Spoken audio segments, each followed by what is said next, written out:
Lecture à voix haute d'extraits des 20 romans de la série des Rougon-Macquart d'Émile Zola. Premier roman, La fortune des Rougon.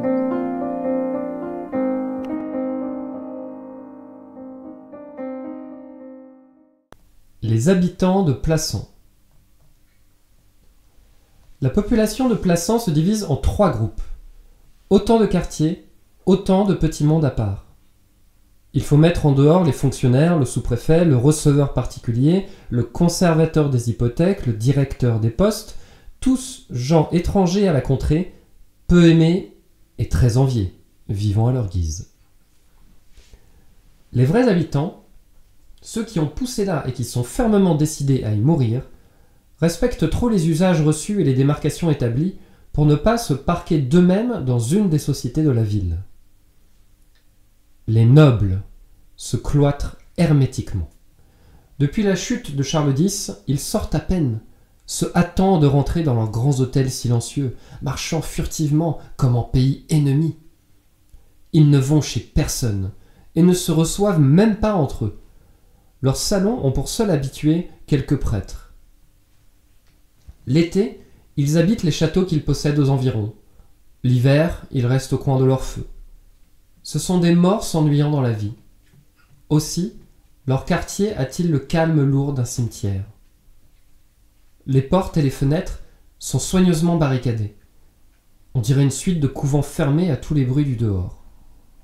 De loin en loin, on voit passer un abbé, dont la démarche discrète met un silence de plus le long des maisons closes, et qui disparaît comme une ombre dans l'entrebâillement d'une porte. La bourgeoisie, les commerçants retirés, les avocats, les notaires, tout le petit monde aisé et ambitieux qui peuple la ville neuve, tâchent de donner quelque vie à Plassans. Ceux-là vont aux soirées de monsieur le sous-préfet et rêvent de rendre de fêtes pareilles. Il faut volontiers de la popularité, appellent un ouvrier « Mon brave !», parlent des récoltes aux paysans, lisent les journaux, se promènent le dimanche avec leurs dames. Ce sont les esprits avancés de l'endroit, les seuls qui se permettent de rire en parlant des remparts. Ils ont même plusieurs fois réclamé de l'édilité la démolition de ces vieilles murailles, vestiges d'un autre âge. D'ailleurs, les plus sceptiques d'entre eux reçoivent une violente commotion de joie chaque fois qu'un marquis ou un comte veut bien les honorer d'un léger salut. Le rêve de tout bourgeois de la Villeneuve est d'être admis dans un salon du quartier Saint-Marc. Ils savent bien que ce rêve est irréalisable, et c'est ce qui leur fait crier très haut qu'ils sont libres penseurs, des libres penseurs tout de parole, fort amis de l'autorité, se jetant dans les bras du premier sauveur venu au moindre grondement du peuple. Le groupe qui travaille et végète dans le vieux quartier n'est pas aussi nettement déterminé. Le peuple, les ouvriers, y sont en majorité. Mais on y compte aussi les petits détaillants et même quelques gros négociants. À la vérité, Plassans est loin d'être un centre de commerce. On y trafique juste assez pour se débarrasser des productions du pays, des huiles, les vins, les amandes.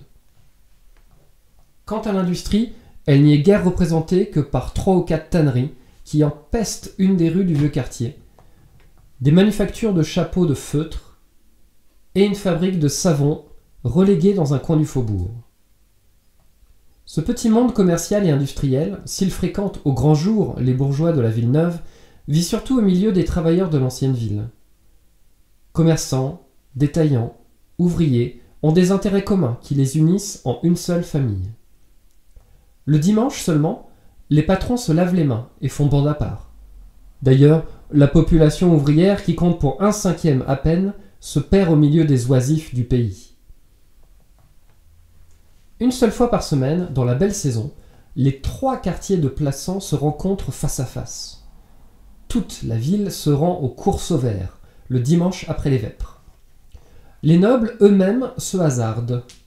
Mais sur cette sorte de boulevard planté de 2 allées de platanes, il s'établit 3 courants bien distincts. Les bourgeois de la Villeneuve ne font que passer. Ils sortent par la grande porte et prennent à droite l'avenue du Mail, le long de laquelle ils vont et viennent jusqu'à la tombée de la nuit. Pendant ce temps, la noblesse et le peuple se partagent le cours Sauvert. Depuis plus d'un siècle, la noblesse a choisi d'aller placer au sud, qui est bordé d'une rangée de grands hôtels, et que le soleil quitte la première. Le peuple a dû se contenter de l'autre allée, celle du nord, côté où se trouvent les cafés, les hôtels, les débits de tabac.